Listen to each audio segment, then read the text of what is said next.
Bismillahirrahmanirrahim. Assalamualaikum warahmatullahi wabarakatuh.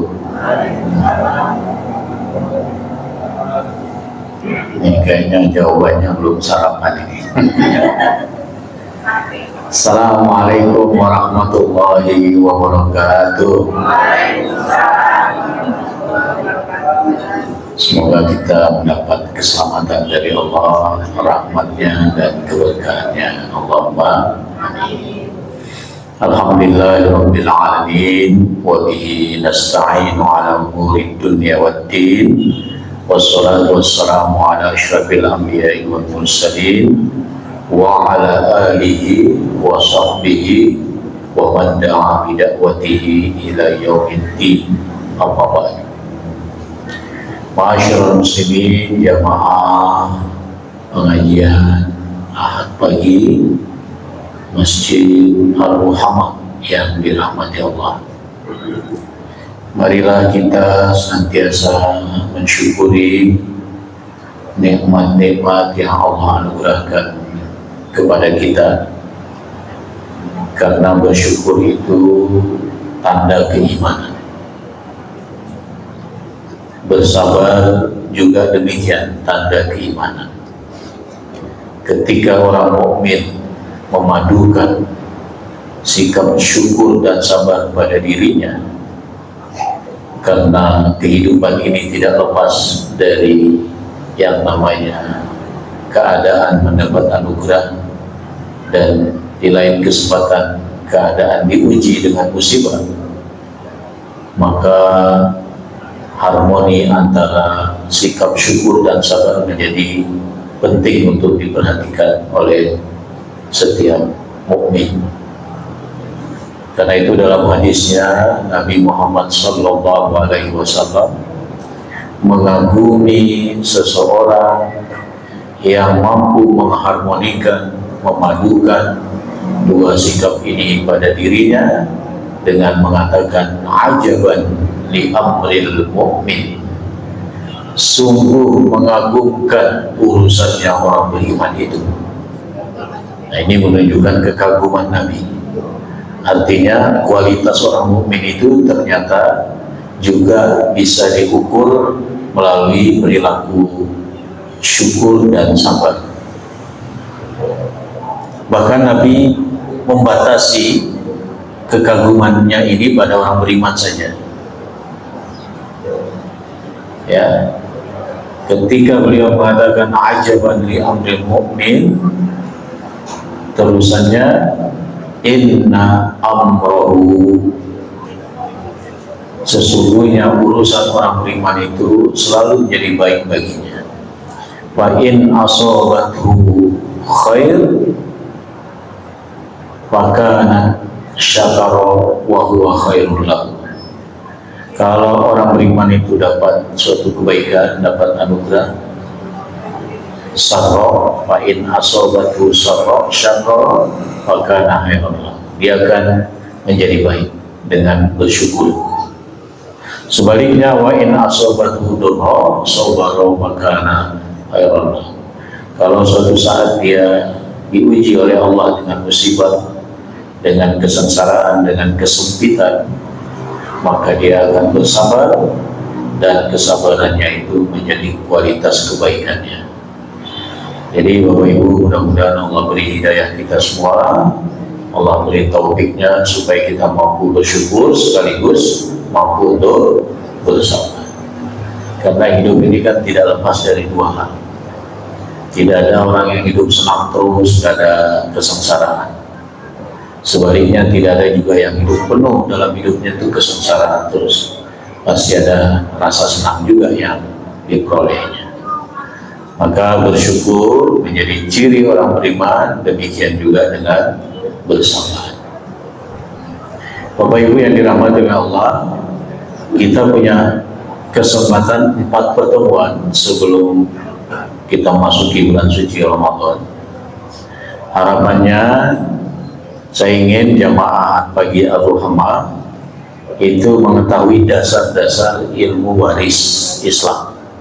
atau biasa disebut ilmu faraid.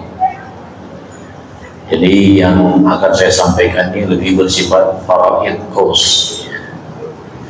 Apa yang ingin Bapak ketahui nanti dari faraid kos ini? Yang pertama, mengetahui siapa itu ahli waris. Karena tidak otomatis kerabat itu jadi ahli waris. Ya, ada yang sekedar zawil arham saja. Ya, semacam kekerabatan dekat tapi bukan ahli waris. Misalnya cucu dari anak perempuan, keturunan anak perempuan itu bukan ahli waris. Ya, cucu laki-laki maupun cucu perempuan dari anak perempuan bukan ahli waris.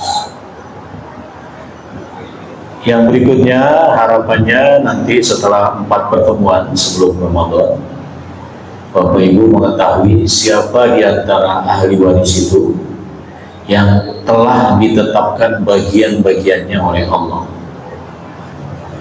Si fulan dapat sekian, si fulan dapat sekian, si fulanah dapat sekian. Nah, itu diketahui nanti melalui kursus singkat. Ya, katakanlah kursus ya, walaupun 4 bulan ya. Jadi tahun ini dan tahun depan.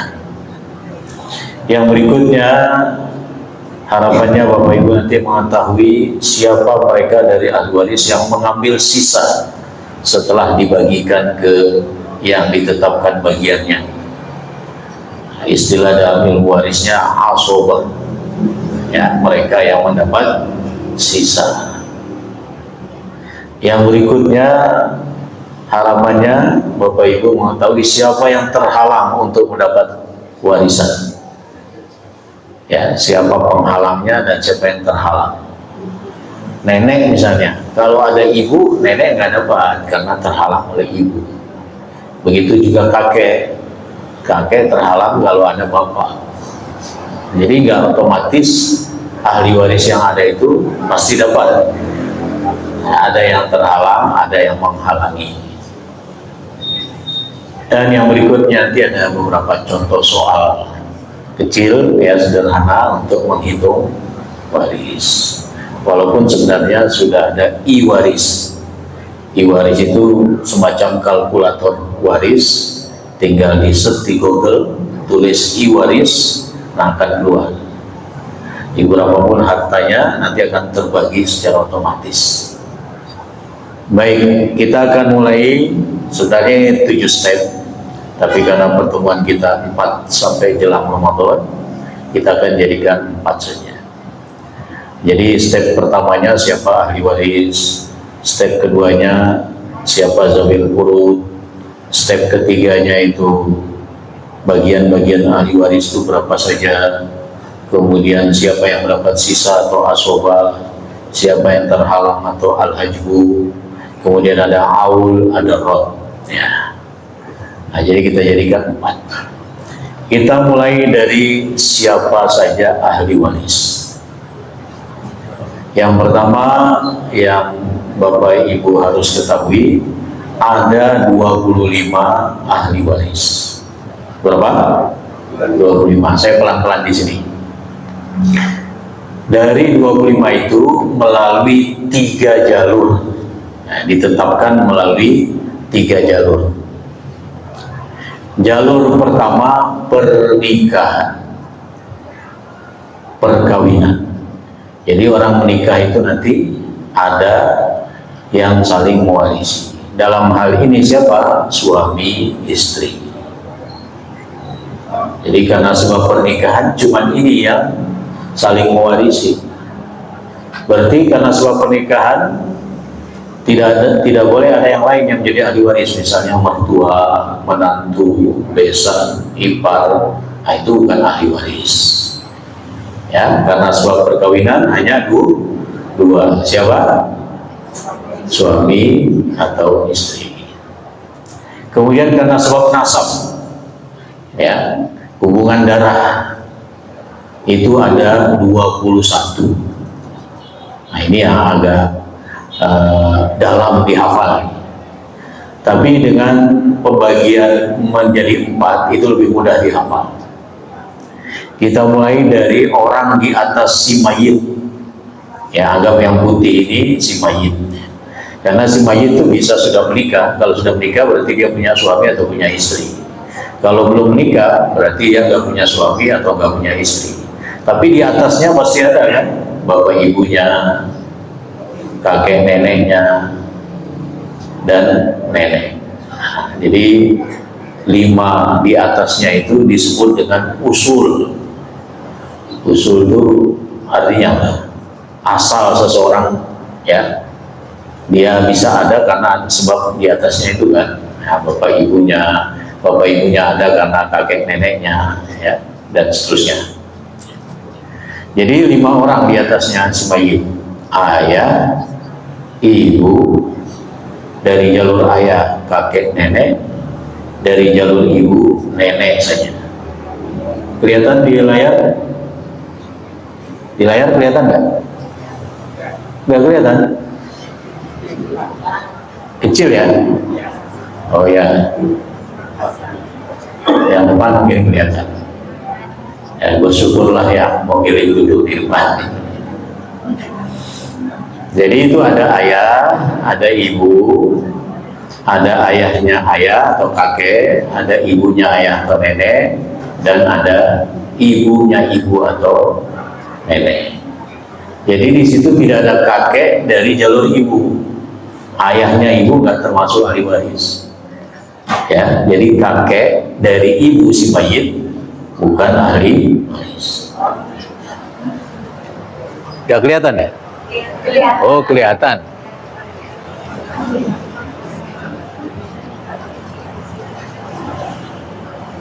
Harapan saya kelihatan supaya bisa terngiang. Karena cara menghafal paling efektif untuk ahli waris itu melalui diagram. Kalau Bapak Ibu hafal per narasi itu agak sulit, ya. Nah, ini melalui diagram. Jadi berapa orang di atas si mayit? 5. Siapa saja? Ayah, ibu, kakek, nenek. Ya. Jadi kakek dari jalur ibu bukan termasuk ahli waris. Tapi bisa dan seterusnya itu, ya. Kalau memungkinkan hidup 4 generasi gitu ya. Tapi kan biasanya nggak sampai segitu ya. Karena kalau sudah ada cucu itu biasanya nenek itu sudah pada meninggal. Ya, meskipun tidak selalu semuanya begitu. Itu disebut usul ya. Kemudian di bawah si mayit itu disebut furu.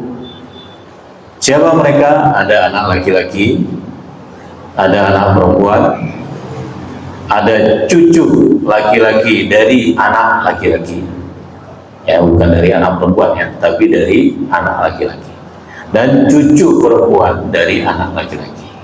Berapa? 4, ya. Berapa? 5 tambah 4? 9. Jadi ingat angkanya tadi kan semuanya berapa tadi? 25 ya. Nah, 25. Kita sudah dapat dari jalur perkawinan 2, sisihkan suami istri. Sekarang kita melangkah ke jalur nasab. Jalur nasab ada berapa saya sampaikan tadi? 21 ya. Nah, jadi di atasnya 5, di bawahnya 4, berarti sudah berapa? 9. Nah, yang di bawah si mayit keturunannya itu namanya furu, ya. Apa? Furu. Sekarang menyamping ini ada 2 ring ya, ring saudara dan ring paman. Ya, ring saudara dan ring paman. Ring saudara kita buka dulu, ada 8. Saudara yang menjadi ahli waris itu ada 3. Kandung, seayah, seibu. Ya, saya ulangi, kandung, seayah, seibu. Nah, kita buka. Ada saudara laki-laki kandung, ada saudara perempuan kandung, ada keponakan ini ya, dari saudara laki-laki kandung ya. Ada yang seayah, baik laki-lakinya maupun perempuannya. Ada anaknya dari saudara laki-laki seayah, ada saudara laki-laki seibu, ada saudara perempuan seibu. Jadi 3 saudara kandung, saudara saya, saudara ibu. 3 dikali 2 karena laki-laki dan perempuan, berarti ada 6. Ditambah 2 keponakan. Ya, keponakan itu bukan dari saudara perempuan, tapi dari saudara laki-laki seayah dan kandung. Tapi harus anak laki-laki. Nah, keponakan si mayit ini kan. Jadi patokannya disebut saudara, disebut ibu, disebut ayah, disebut kakek, itu patokannya mayitnya, bukan orang lain. Ya, patokannya siapa? Mayitnya. Disebut anak perempuan, berarti anak perempuan dari si mayit yang akan mewarisi itu, ya, yang memberi warisan. Nah, itu 8 orang dari jalur saudara yang disebut dengan Hawashi. Ya, 9 tambah 8 17. Untuk mencapai 21 sisa berapa? Sisa 4. Ini jalur paman. Ya, paman itu saudara kandungnya ayah si mayit. Ya, kalau paman dari saudara kandungnya ibu bukan ahli waris. Yang dimaksud saudara kandungnya ayah. Ya. Kalau dalam bahasa Arabnya amun, bukan kholun. Kalau kholun itu dari ibu. Ya. Anak laki-lakinya, berarti hubungan kekerabatan dengan si mayit apa ini? Anak laki-laki paman kandung. Apa? Sepupu. Apa? Sepupu, ya kan? Nah, misan. Ya. Kemudian ada namanya paman sekakek. Oh, apa itu paman sekakek? Coba lihat garisnya ini. Terhubung nggak dengan ayah si mayit? Terhubung nggak dengan ayah si mayit? Terhubung ya. Jadi paman sekakek itu artinya saudara seayahnya ayah si mayit. Yang disebut saudara seayah itu artinya apa?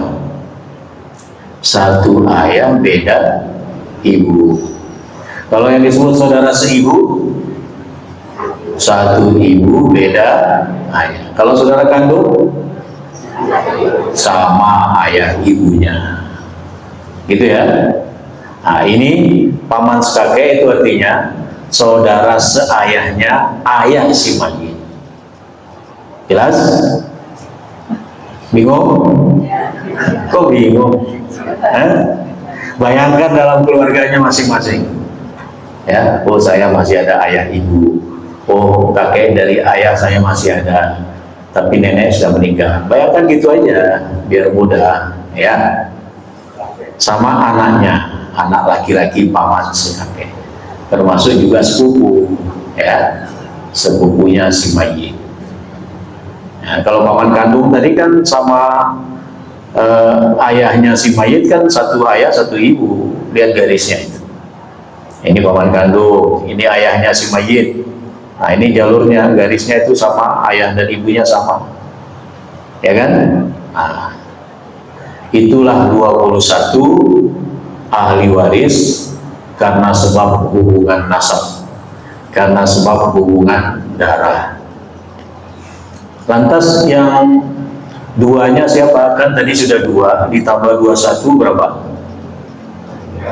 23. Sisa 2. Siapa yang duanya? Karena sebab membebaskan budak. Makanya saya taruh di luar, ya, di luar jalur. Apa artinya membebaskan budak itu? Contoh sederhananya gini. Kita tahu siapa yang membebaskan Bilal bin Rabah? Abu Bakar As-Siddiq. Nah, Abu Bakar ini disebut mu'tik, ya, membebas budak. Bukan hanya Bilal yang beliau bebaskan. Kalau seandainya, ini seandainya ya, Bilal itu menjadi orang kaya setelah merdeka ya, dan ketika dia jelang meninggal nggak ada kerabat lainnya, maka yang mewarisinya adalah yang membebaskannya. Ya, itu disebut dengan mu'tik, yaitu Abu Bakar tadi. Tapi zaman sekarang sudah tidak ada. Saat ajaran Islam turun itu masih berlaku perbudakan. Tapi Al-Quran menganjurkan untuk membebaskan budak, fakku raqabah, membebaskan budak. Itu kalau laki-laki namanya mu'tik.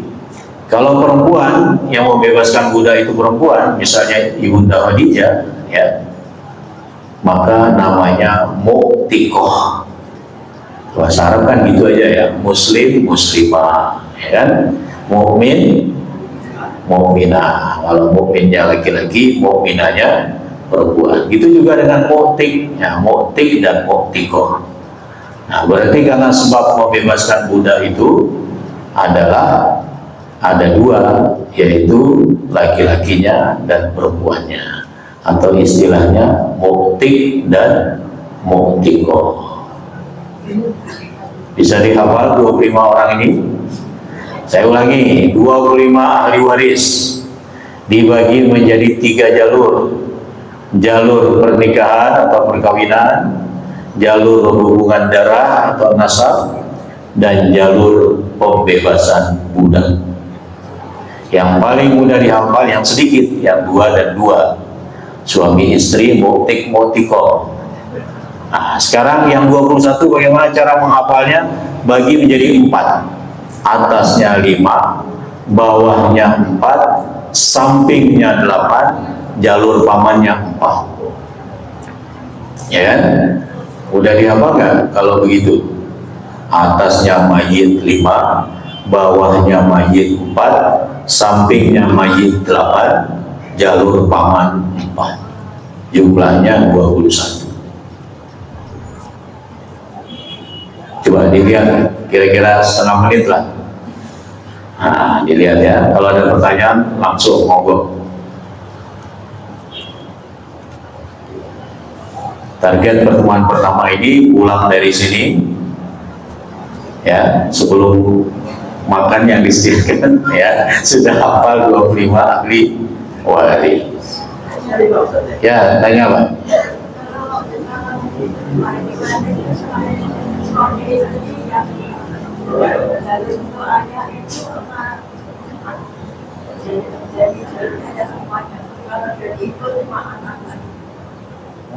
Siapa yang bertanya? Jalur ibu anak ini.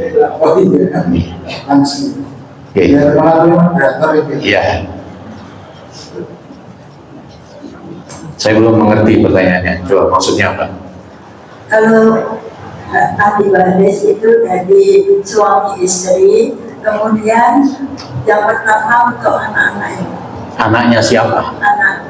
Harus sebut mayit. Yang disebut anak itu rujukannya mayit. Ya, Ya. anaknya mayit, Anak kandung atau anak angkat? anak kandung Ya. semuanya. Ya. Kemudian apakah saudara dari ayah itu mendapat bagian? Kita belum dapat, belum sampai ke situ. Fokusnya siapa ahli waris. Nanti ada tahapnya. Saya ingin ibu-ibu belajar bertahap. Nanti terlalu pusing kalau langsung pembagian, langsung ini, jangan dulu. Tapi kalau contoh kasus nanti pertanyaan terakhir boleh, ya, contoh kasus boleh. Saya ingin fokus Bapak Ibu tahu siapa saja ahli waris dulu, ya. Oke, Bapak silakan. Pak siapa tadi? Monggo, Setful. Oh, nggak jadi. Oke, jelas sampai di sini? Samping atas kanan Julai Ustaz. Samping atas yang mana itu? Atas 5 saja. Itu lihat yang mana? Warna kuning, warna pink, warna hijau, warna putih. Saya bedakan warna ini semua gampang. Warna mana yang mau ditanya?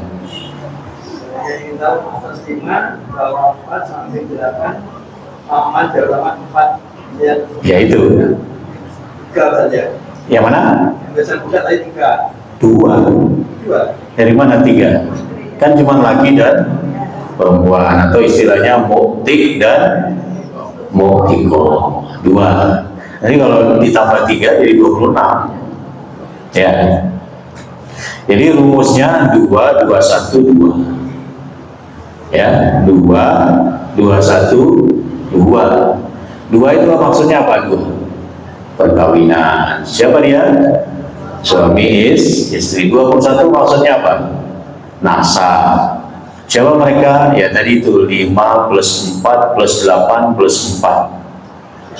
5, 4, 8, 4. Ya, 5 di atas mayit, 4 di bawah mayit, 8 di samping mayit, 4 agak jauh dari mayit, jalur paman.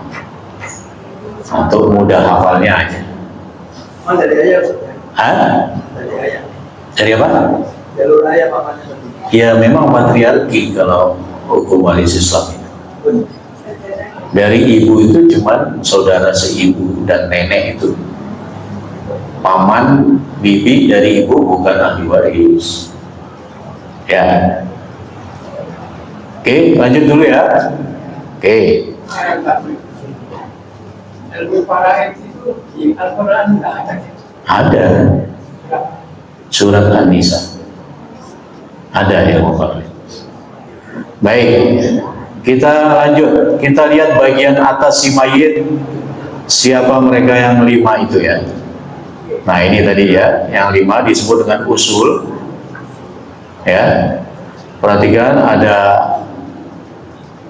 garis silang yang muncul. Ini aja ya, supaya tambah hafal ya. Ini 5 tadi, ini 4 tadi, ini 8 plus 4. Ya saya samakan warnanya kuning.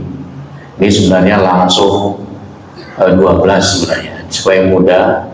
8 plus 4 ya, ini yang Hawasi. Nah coba lihat lagi. Nah mudah-mudahan dengan sering lihat nih hafal. Gampang hafalnya itu aplikasikan pada saudaranya. Oh ayah ibu saya masih ada. Oh kakek nenek saya dari jalur bapak sudah menikah. Oh nenek saya dari ibu masih ada. Jadi dengan begitu kita lebih hafal ya. Saya punya anak laki-laki tapi tidak punya anak perempuan. Saya punya dari anak laki-laki ini hanya cucu perempuan, cucu laki-laki tidak ada. Jadi kan gampang ya. Di sampingnya, oh saya ada saudara seibu. Oh saya nggak punya saudara kandung karena saya anak tunggal. Begitu seterusnya.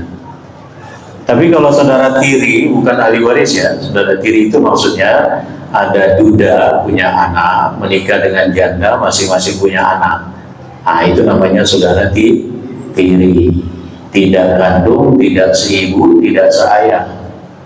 Nah saudara tiri ini bukan ahli waris ya. Mana? Bukan, anak angkat bukan ahli waris. Oke, sekarang kita pecah menjadi laki dan perempuan. Ada 10 dari kalangan perempuan ahli warisnya dan ada 15. 10 plus 15 berapa? 25. Itu kalau mau hafal dari perempuan dan laki-laki agak berat ya. Jadi di situ untuk perempuan ada istri, ada ibu, ada nenek dari ayah, nenek dari ibu, anak perempuan, cucu perempuan dari anak laki-laki, saudari kandung, saudari seayah, saudari seibu, perempuan yang membebaskan budak atau disebut apa tadi? Mu'tiqah ya, mu'tiqah.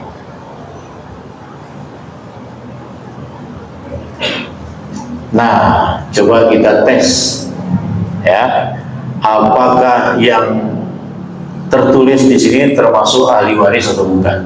Sambil mengingat yang 25 tadi ya. Kalau jawabannya betul berarti sudah kira-kira sudah menghafal lah ya. Cucu laki-laki dari anak laki-laki. Ahli waris? Sepakat? Oke, 100. Berikutnya, saudara perempuan seibu. Hah? Bukan, ada yang mengatakan ahli waris. Ini perbedaan pendapat para ulama ini. Iya, ya, saudara perempuan seibu itu saudaranya si mayit, bukan saudaranya ibu. Kalau saya sebut saudara perempuan ibu, beda kan? Beda nggak saudara perempuan ibu dengan saudara perempuan seibu? Beda. Jadi kalau saudara perempuan ibu berarti bibinya si mayit kan? Nah, bibinya si mayit itu bukan ahli waris, baik dari jalur bapak maupun dari jalur ibu. Yang namanya bibi itu bukan ahli waris, walaupun bibi dari jalur ayah itu dihargai kedudukannya sama dengan ibu. Ya, bibi atau budi dan bude itu menduduki kedudukan ibu bagi seorang anak. Ya. Jadi yang dimaksud ini saudara perempuan seibu, si mayit. Ya, sekali lagi rujukannya kepada si mayit. Disebut apapun rujukannya pada si mayit. Disebut paman, ya pamannya si mayit.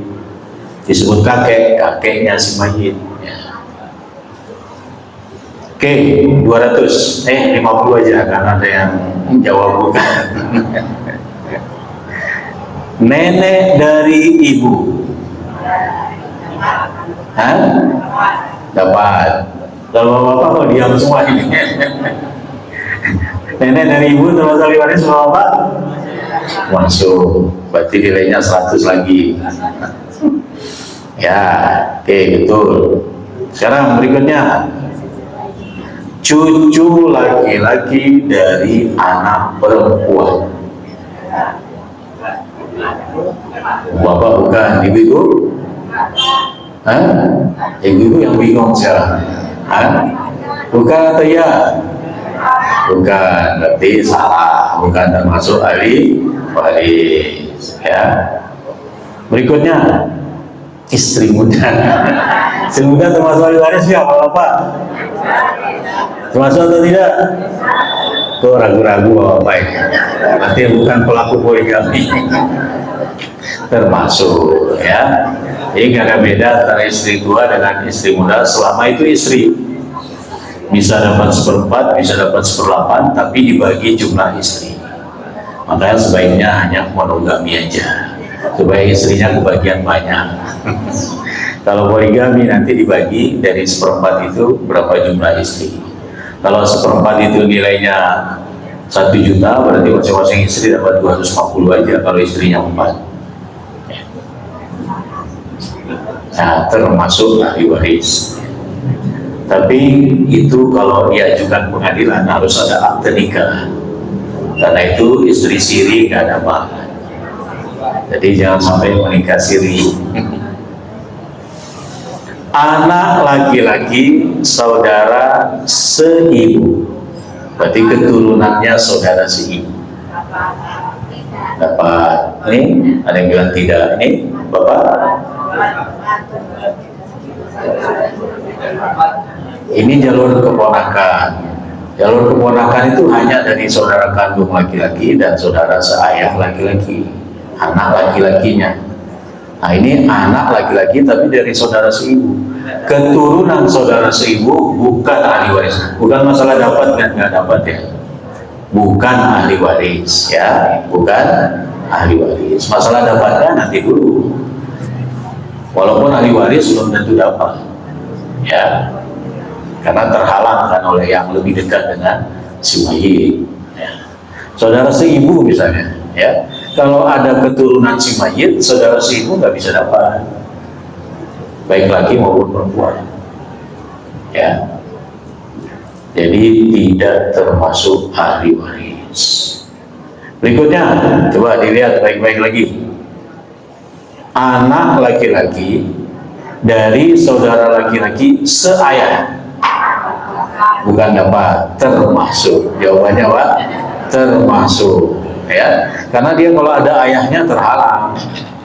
Ya, ayahnya dia siapa? Saudara laki-laki seayah itu ayahnya dia. Ya, bukan masalah dapat dan tidak dapat, tapi termasuk atau tidak termasuk sebagai 25 ahli waris tadi. Ya, jawabannya 100. Ya, betul. Anak laki-laki dari anak perempuan. Tidak.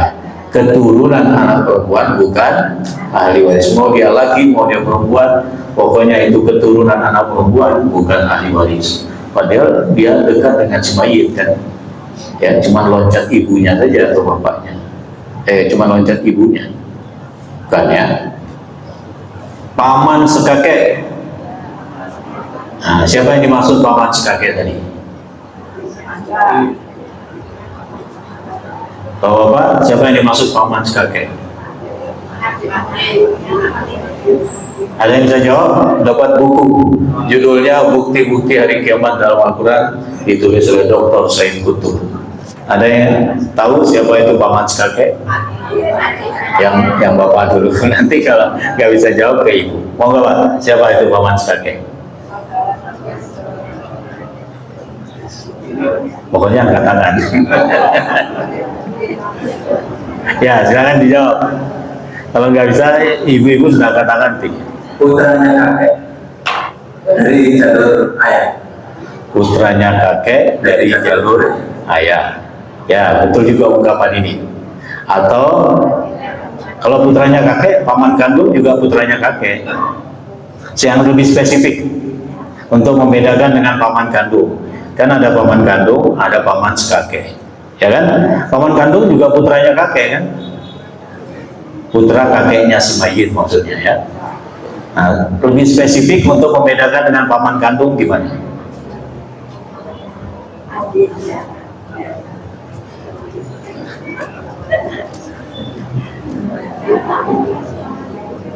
Bisa diistilahkan paman sekakek, bisa diistilahkan paman seayah. Bisa. Hah? Bisa. Misalnya siapa? Dari ayah. Misan dari bukan misan dari ayah. Kalau misan dari ayah bukan dari waris. Hah? Bisa dari si mayit. Oh, dia di atas, generasi atas itu paman. Paman itu kan generasi atasnya mayit, bukan. Kalau misan itu kan generasi sederajat dengan si mayit, ya kan? Sepupu maksudnya kan misan itu sepupu kan. Paman nggak bisa disebut misan. Ya, generasi atas. Mungkin maksudnya tahu tapi penjelasannya ada yang bisa dari ibu? Apa itu maksud paman sekakek?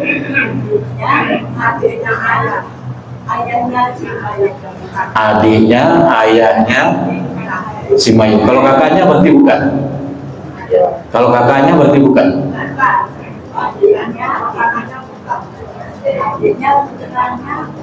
Adiknya putranya. Gih, ibu, monggo. Anaknya, adiknya kakek. Bukan.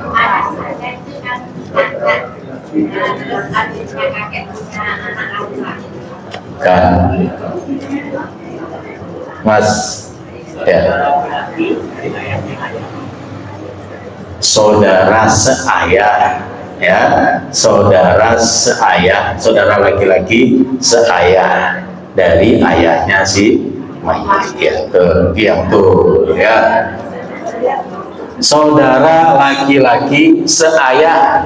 Nah, ya. Saudara laki-laki seayah, ayahnya si mayit, gitu. Ayahnya mayit ini kan punya ayah, ya kan? Ayah ini punya saudara. Ada saudara kandung, ada saudara seayah, ada saudara seibu. Nah, paman sekakek itu yang saudara seayah. Itu loh. Jelas kan? Oke, lanjut. Coba lihat dulu ini. Coba lihat garisnya itu. Lihat paman sekakek, fokus pada paman sekakek. Garisnya menuju kakek kan? Garisnya kan menuju kakek. Turun, kemudian ada ayah di sini. Tapi dia garisnya tidak sama dengan ibu, berarti ibunya beda. Dia hanya satu ayah saja dengan ayahnya si mayit.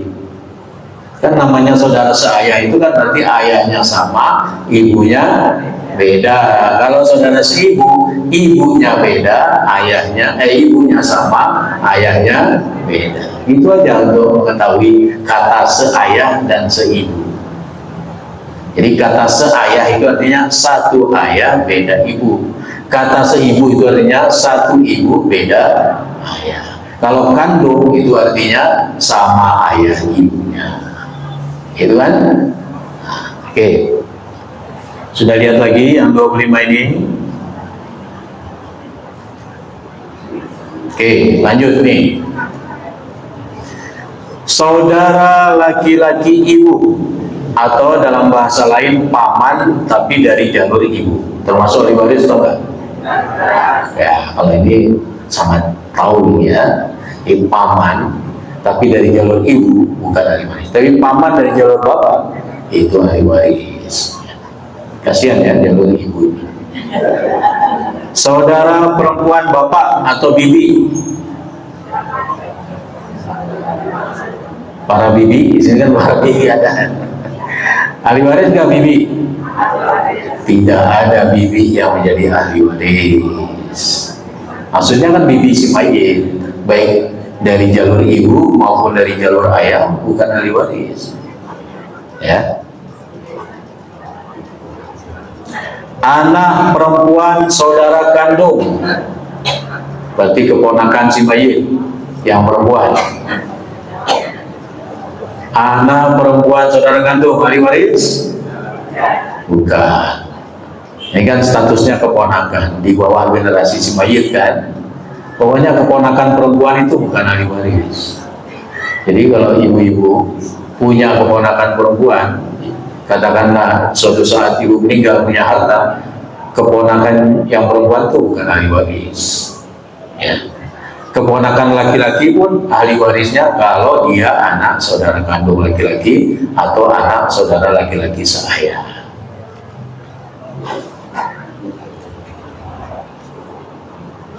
Keponakan laki-laki dari saudara seayah, nah ini termasuk ya, bukan dapat atau tidak dapat ya, sekali lagi ya. Nenek dari jalur bapak termasuk ya. Anak angkat yang sah secara hukum tidak, baik sah maupun tidak sah, baik ada aktenya maupun tidak, anak angkat itu bukan ahli waris. Tapi kalau diberikan hibah boleh nggak? Ya boleh. Kalau warisan nggak boleh. Nah ini terakhir, dilihat lagi. Setelah ini kita buka pertanyaan. Ya, oke. Monggo kalau ada yang bertanya. Monggo Pak.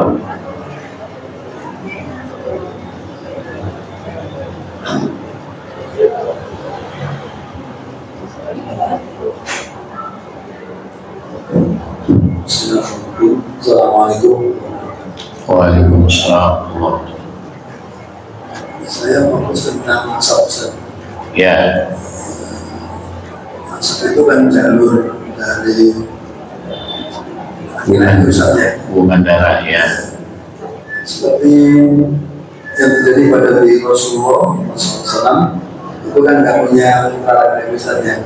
Tapi sekarang banyak orang yang mengaku kedudukan Rasul, mohon seperti Habib Ustaz ya. Atau bisa disahkan itu saja. Yang kedua tentang ahli waris.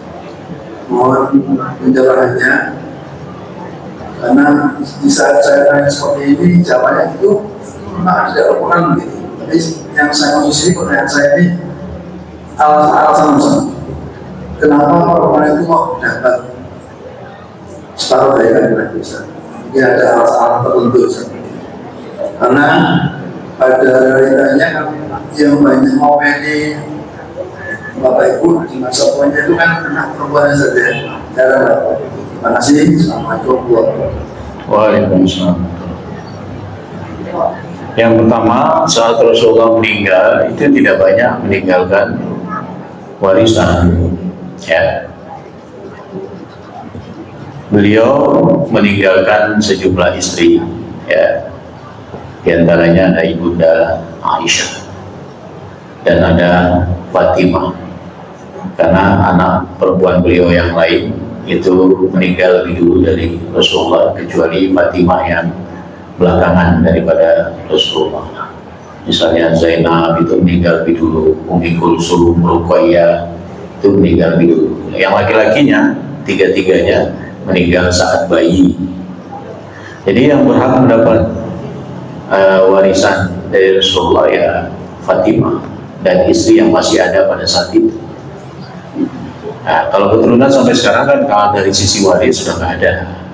Yang masalah mengaku keturunan Rasul bukan suatu kemuliaan yang standar ya. Kemuliaan standar itu bertakwa di hadapan Allah. Mau keturunan Nabi, mau bukan keturunan Nabi. Nah, persoalannya ada pemanfaatan dengan istilah zuriyah Nabi ini, padahal sebenarnya bukan zuriyah Nabi, kemudian menjadikan itu sebagai peluang agar orang menghormati, memberikan sesuatu dan lain sebagainya. Ya, itu pertanggungjawaban nanti di akhiratnya. Tapi yang paling inti dari agama kita, Allah tidak menjadikan kekerabatan sebagai tolok ukur kemuliaan. Tolok ukur Allah satu, takwa. Inna akramakum indallahi atqakum.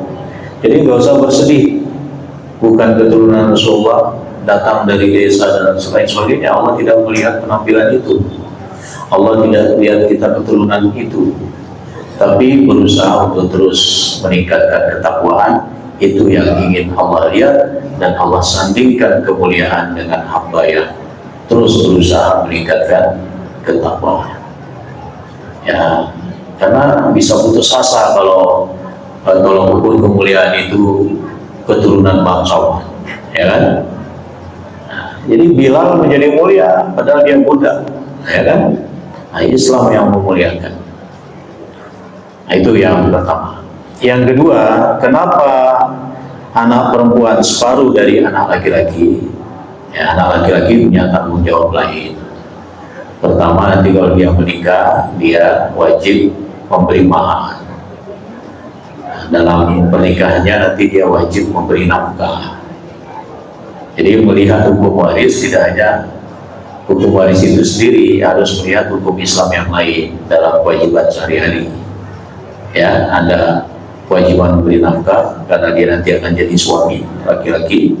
Ya, ada kewajiban saat menikah memberi mahar. Kebalikannya perempuan, anak perempuan, dia akan menerima mahar, dia akan menerima nafkah. Tapi dengan dibesarkannya bagian anak laki-laki, dia punya tanggung jawab terhadap saudara perempuannya. Makanya dia bisa jadi wali ketika saudara perempuannya menikah. Nah, jadi jangan lihat keadilannya dari angkanya semata, lihat kewajiban lain yang juga ditegaskan dalam Islam. Saya kira itu. Kalau berpendapat bahwa itu selain menafkahi anak istri juga menafkahi kedua orang tua. Menafkahi orang tua itu bagian dari birrul walidain. Ya, bagian dari birrul walidain, ketaatan. Ya, karena Allah perintahkan untuk kita berbuat baik kepada orang tua. Nah, salah satu bentuk berbuat baik itu yang memberi nafkah ketika orang tua memang tidak memiliki nafkah sehari-hari. Ya, saya kira. Ada lagi? Oke, ibu-ibu ada? Monggo.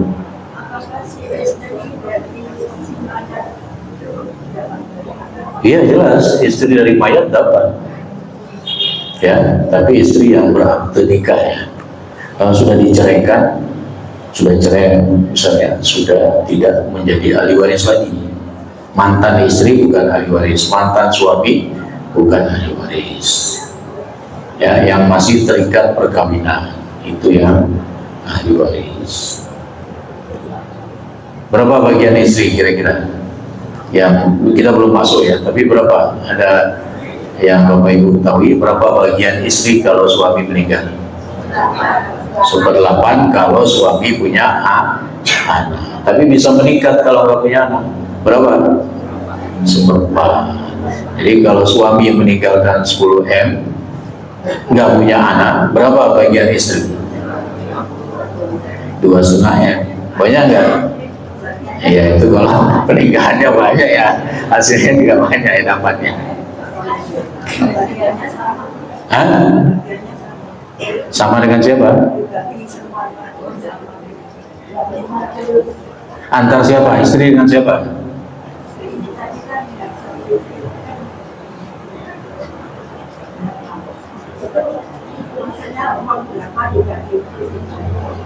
Lihat dulu peninggalannya berapa ya. Terus lihat dulu siapa saja ahli waris yang masih ada, terhalang atau tidak. Baru nanti ada hitungannya.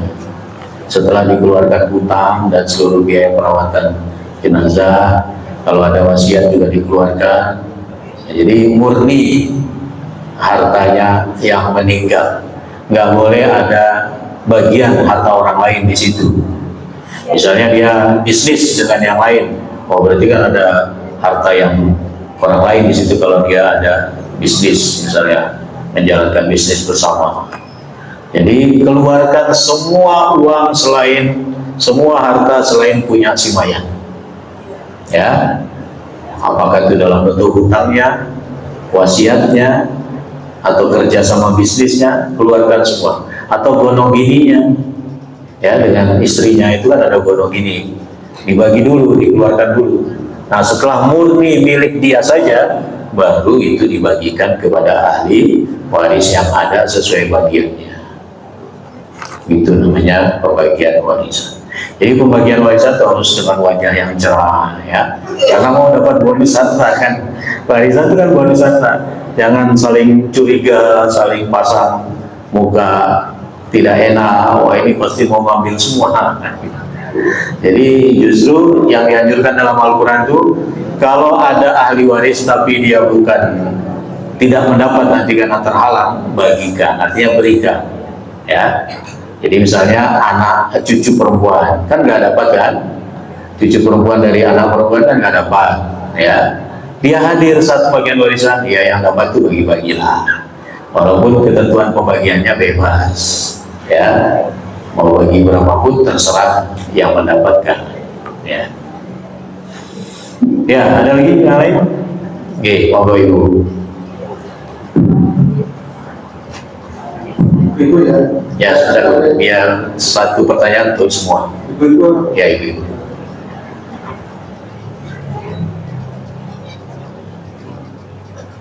Terima kasih. Yang saya tanyakan, ada seorang perempuan tidak menikah, tidak menikah, orang tuanya sudah meninggal semua. Kemudian itu pun dia terus meninggal juga. Saudaranya juga banyak yang meninggal, cuma ada beberapa yang masih hidup. Terus bagaimana itu ahli warisnya? Ya. Waalaikumsalam. Ahli warisnya ya saudaranya itu yang masih ada, yang masih hidup setelah dia meninggal. Itulah ahli warisnya. Saudaranya kan tadi dikatakan masih ada beberapa saudaranya, sebagian sudah meninggal. Ya beberapa yang masih ada itu yang jadi ahli waris. Berarti yang sudah meninggal kan sudah punya turunan anak, itu tidak ada. Mana yang lebih dulu meninggalnya? Dia, si perempuan ini, atau saudaranya? Saudaranya. Kalau saudaranya yang nggak dapat, yang lebih dulu meninggal. Ya, tapi kalau itu saudara laki-lakinya, kemudian laki-laki ini ada anak laki-laki, keponakan, sangat mungkin dapat. Ya, kan keponakan juga ahli waris, ya kan? Tapi dengan syarat dari anak laki-lakinya, saudara laki-laki kandung. Keponakan dapat, ya. Kalau saudaranya perempuan, Oh, dapat saudara perempuan. anaknya. Oh, keponakan maksudnya. Nah, jadi saya tegaskan lagi, siapapun yang disebut rujukannya mayit, ya. Mau sebut keponakan berarti mayit. Bukan anak yang masih hidup atau anak orang lain yang bukan si mayit. Ya. Apa hubungan dia dengan si mayit itu sebut. Nah, baru kita ketahui dia dapat atau termasuk ahli waris atau bukan.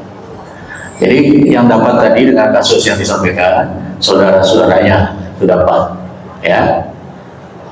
Kalau saudaranya perempuan saja, ya, sangat mungkin keponakan laki-laki dapat. Kalau yang tinggal itu cuma saudara perempuan. Tapi kalau saudara laki-laki ada, ya, maka keponakan laki-laki terhalang oleh laki-laki ini. Ya, ada keterhalangan di situ. Karena sebab ada saudara laki-laki. Ya. Masih bingung? Kalau saudara laki-lakinya nggak mau, dikasih ke masjid Ar-Rahmah, siap untuk menerima warisan. Jelas ya Bu ya? Jadi ahli waris kan pertanyaannya, ahli warisnya siapa? Ya saudara-saudaranya itu yang masih ada. Kalau ahli warisnya perempuan semua, laki. Jangan tentukan ahli waris perempuan semua, laki juga bisa jadi ahli waris. Siapa yang ada, maksudnya siapa yang ada, nanti dideteksi, oh ini termasuk, oh ini bukan, oh ini terhalang, hanya ini ya. Jadi nanti mengerucut, gitu ya. Bukan asal kerabat kemudian dapat. Tapi kalau yang ahli waris nggak ada, hanya ada kerabatnya itu yang lebih dekat dengan si mayit.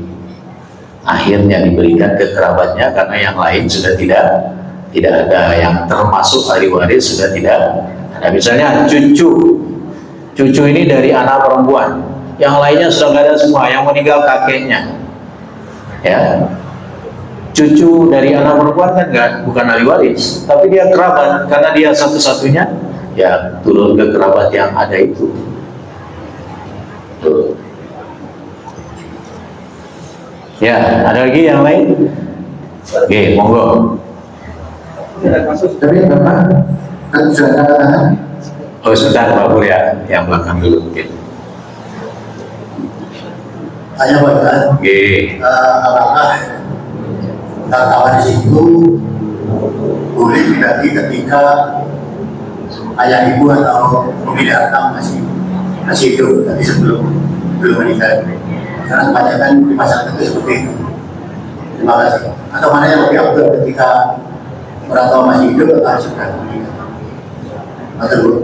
Ya, pertanyaannya, apakah harta waris itu boleh dibagi ketika ayah, ibu atau yang memiliki harta itu masih hidup? Kalau pemilik harta itu masih hidup, belum disebut warisan. Bagaimana kalau mau dibagi? Namanya hibah, ya, diberikan dengan dasar sukarela. Orangnya masih ada, ya bukan warisan. Baru disebut warisan jika orang itu sudah meninggal, pemilik harta itu meninggal dan dia masih punya harta. Nah, harta itulah yang disebut harta warisan. Untuk menjaga konsistensi ajaran Islam bahwa dalam Islam tidak boleh makan hak orang lain, maka ada ilmu waris. Ada ketentuan peralihan harta dari pemiliknya kepada ahli warisnya. Intinya kan begitu. Kalau orang sudah meninggal ada hartanya, kan berarti harta tidak bertuan kan? Apa sembarang orang mau mengambil? Ditentukanlah haknya oleh Allah. Orang terdekat si mayit itu siapa? Yang disebut dengan ahli waris. Supaya konsistensi ajaran Islam dilarang memakan makanan atau harta yang bukan haknya, itu terus berjalan, ya kan? Nah, tapi seringkali di antara ahli waris itu ada yang cari-cari bukti, cari-cari alasan supaya kepemilikan warisan itu ke dia. Ini nggak boleh, ya.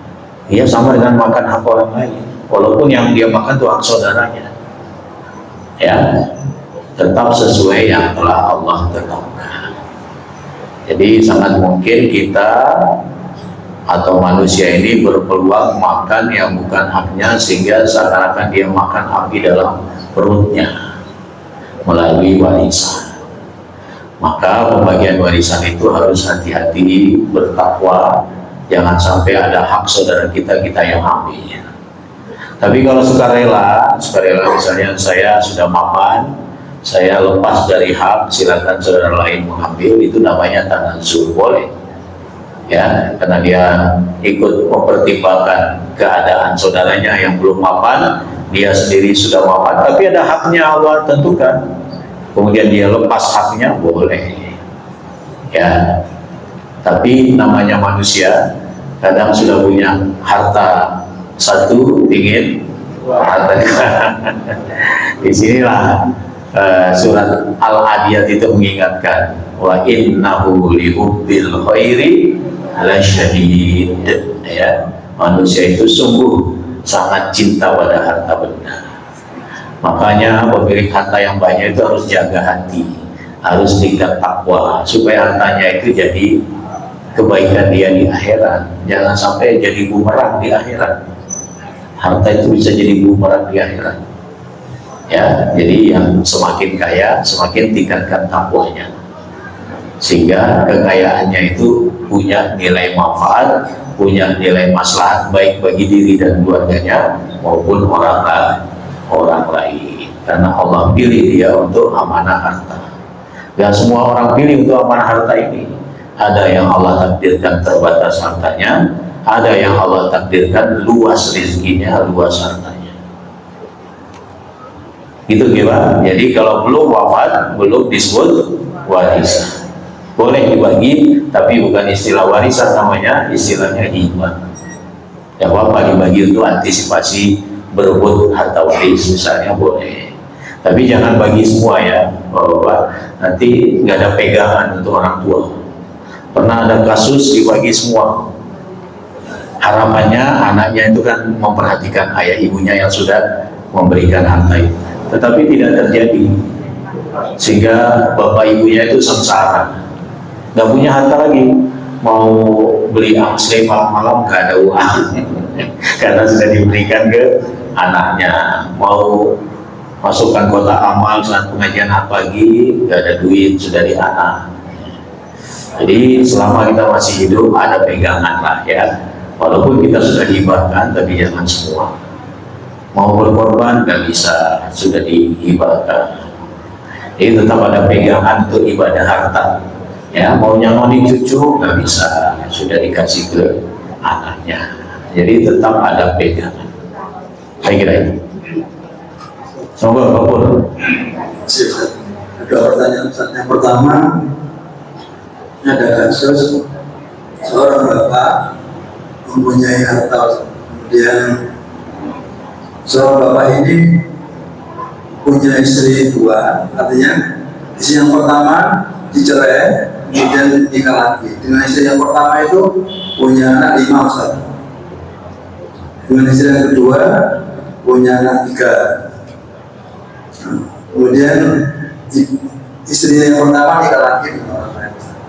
Tapi sekarang dua-duanya sama meninggal. Nah, putra-putra yang masih hidup ini semua dapat warisan dari bapak itu Ustaz ya.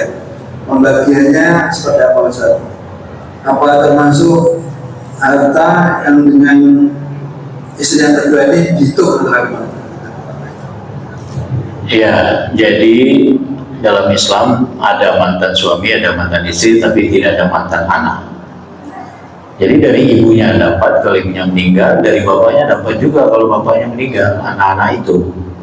Bukan hanya dari bapaknya, dari ibunya pun dapat. Ibu kandung ya, bukan ibu terusan. Kalau ibu terusan kan berarti ibu tiri. Ya kan, kalau ibu tiri tidak dapat. Ya, tapi kalau ibu kandung dapat. Dan 8 anak itu dapat dari ayahnya dan dapat dari ibunya, ibu kandung tapi ya, bukan ibu yang kedua setelah menikah ini. Hitungnya harta milik apa tadi yang dengan ibu yang sama tadi Ustaz? Apa masuk dihitung? Waktu cerai kan sudah dibagi, artinya sudah ditentukan nih harta ini nggak ada harta bersama lagi waktu cerai kan, sudah jelas ini hartanya suaminya, ini harta istrinya ketika cerai kan sudah jelas. Ya anak yang 5 ini dapat dari bapaknya yang menikah lagi, dapat dari mantan istri bapaknya ini, ibu kandungnya, ya kan? Dapat dari dua jalur itu.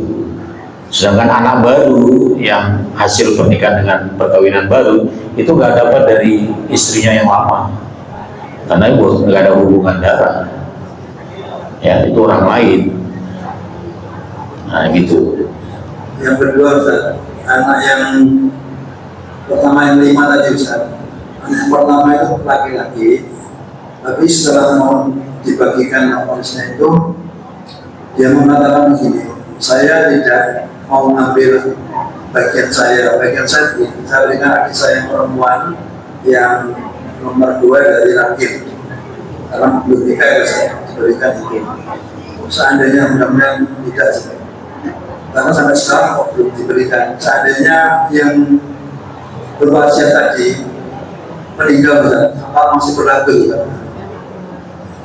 Ya, masih berlaku selama itu ada saksi-saksi diakui oleh yang lain, ahli waris yang lain. Kan 5 bersaudara tadi kan, dia ingin melepaskan hak warisnya untuk adiknya, ya.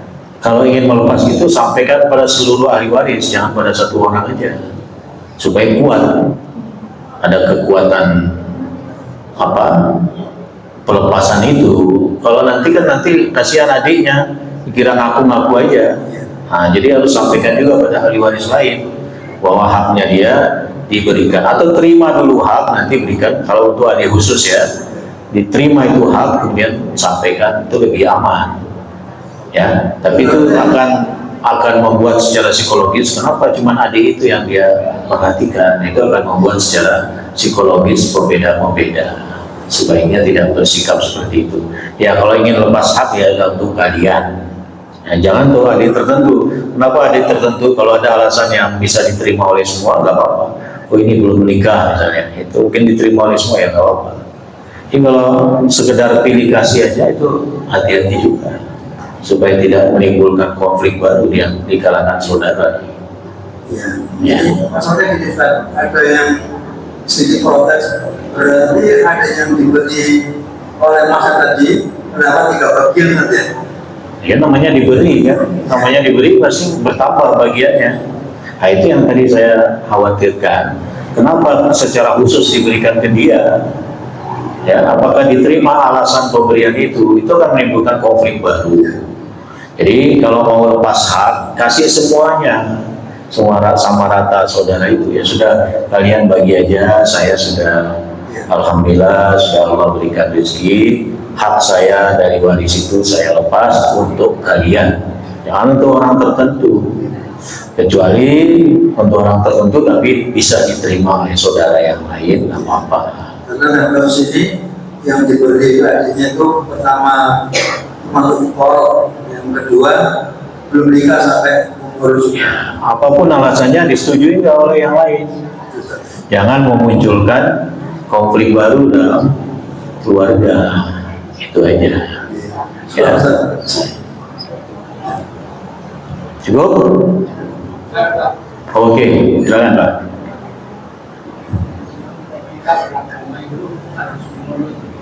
Rasulullah yang saat sebagaimana teladan dari Rasulullah. apakah Rasulullah itu waktu meninggalkan harta yang habis? Yang kedua, kita tidak punya keturunan sampai tua kami, doa terus, tapi tetap tidak punya keturunan. Tapi harta ini habis untuk membiayai anak-anak. Anak-anak ini yang statusnya bermacam-macam. Lalu harta di masa tua tinggal rumah kecil sederhana itu pun di atas tanah pemerintah. Lalu kalau kita meninggal itu dikemanakan itu? Dipakai. Jadi kalau kita sudah meninggal harta nggak usah dipikir. Ya nggak mungkin juga mayat memikirkan hartanya nih. Kadang-kadang yang jadi stres itu sebelum meninggalnya, jelang meninggalnya sudah tahu aja saya sudah tua, itu yang bikin stres ya. Begini, jadi kalau kita nggak punya anak, bisa jadi itu takdir terbaik Allah. Yang penting keayahan kita dan kehidupan kita bermanfaat bagi orang lain. Kita bisa mendidik anak angkat yang menjadi orang yang bermanfaat bagi orang lain. Pahalanya tetap ada, walaupun bukan putra biologis kita. Ya, karena tidak semua Allah berikan anak. Memang ada nabi yang Allah berikan anak di masa sudah manjur. Dan Nabi Zakaria lahir anak namanya Yahya. Nah itu sudah tua, tapi beliau konsisten berdoa, nggak putus asa dari rahmat Allah. Terus beribadah, terus berdoa, ya.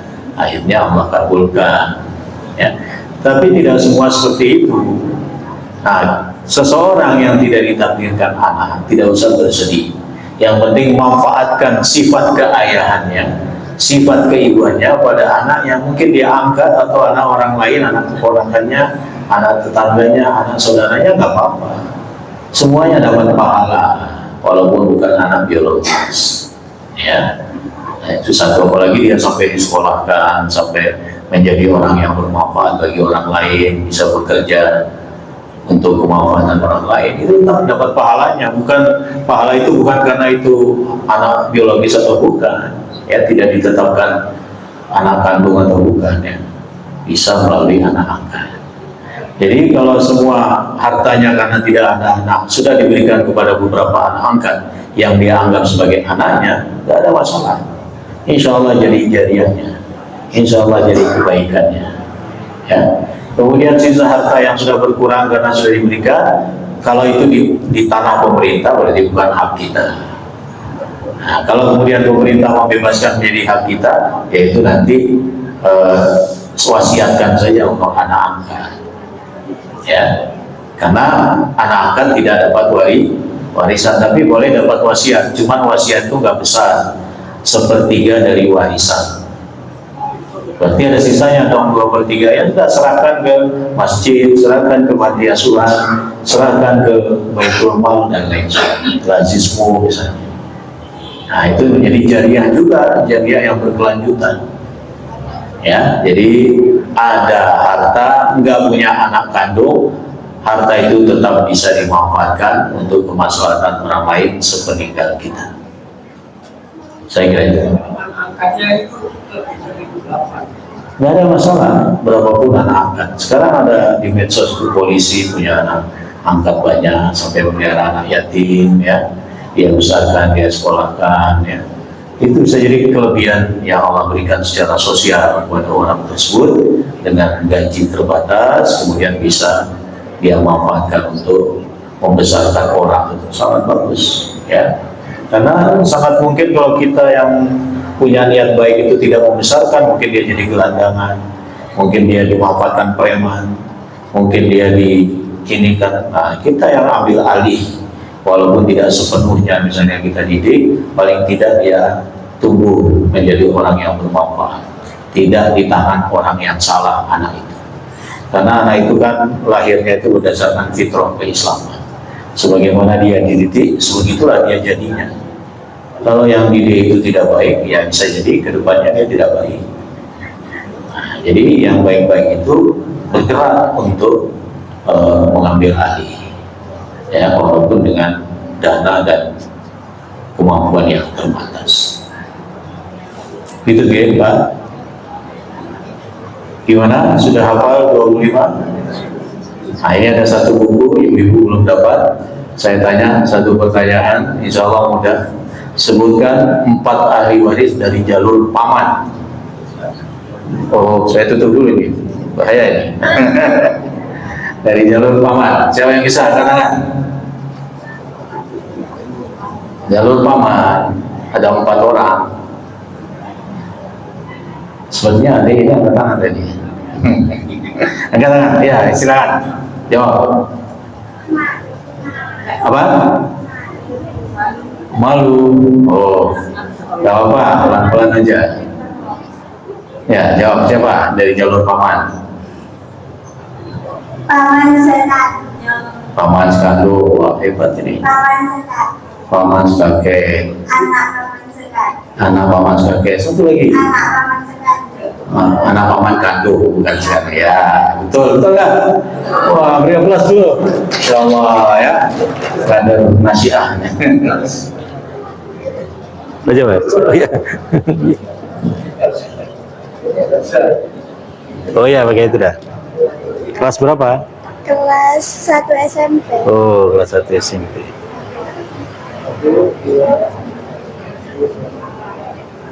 Ya, kelas 1 SMP. Luar biasa ya. Mudah-mudahan jadi kader nasiah dan aisyah yang insya Allah memberikan manfaat bagi orang lain. Amin. Saya kira itu ya Bapak Ibu, sudah ditunggu sama para rahasia. Mudah-mudahan ada manfaatnya. Kita lanjut, datang lagi ya Ahad bulan depan ya, insya Allah ya. Insya Allah untuk mempelajari siapa yang ditetapkan bagiannya dari 25 orang itu. Ya, oke. Terima kasih atas perhatiannya. Mohon maaf atas segala kekurangannya. Saya kembalikan ke Ustadz Jafar. Assalamualaikum warahmatullahi wabarakatuh.